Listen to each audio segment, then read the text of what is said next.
మానవుల స్వార్థంతో అడవులను విచక్షణారహితంగా నరికి వ్యాపారంగా అక్రమంగా సంపాదిస్తున్న ఘటన మహబూబాబాద్ జిల్లా ఏజెన్సీ మండలాలలో చోటు చేసుకుంది. జిల్లాలోని గూడూరు, కొత్తగూడెం, గంగారం అటవీ ప్రాంతాలలో స్మగ్లర్స్ రెచ్చిపోతున్నారు. ఏజెన్సీ ప్రాంతాల్లో గుట్టుచప్పుడు కాకుండా అరుదైన వృక్షాలను మాయం చేసేస్తూ దుంగలను సొమ్ము చేసుకుంటున్నారు.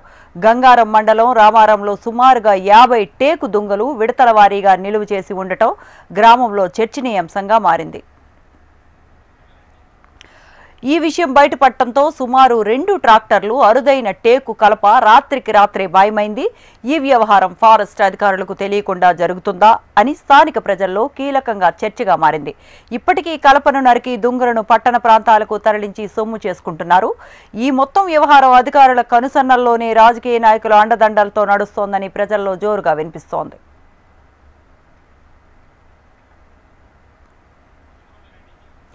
ఏజెన్సీ మండలాల్లో ఇంతలా చెట్లను నరికివేస్తూ ఉంటే అటవీ అధికారులు ఏం చేస్తున్నారని వన ప్రేమికులు, జన ప్రేమికులు, వ్యవస్థాపకులు సాంబయ్య ప్రశ్నించారు. ఈ చెట్లు నరికివేతకు అధికారులు సహకరిస్తున్నారు, అందుకే ఈ విధంగా చెట్లు నరికివేతకు గురవుతున్నాయని ఆయన తెలిపారు.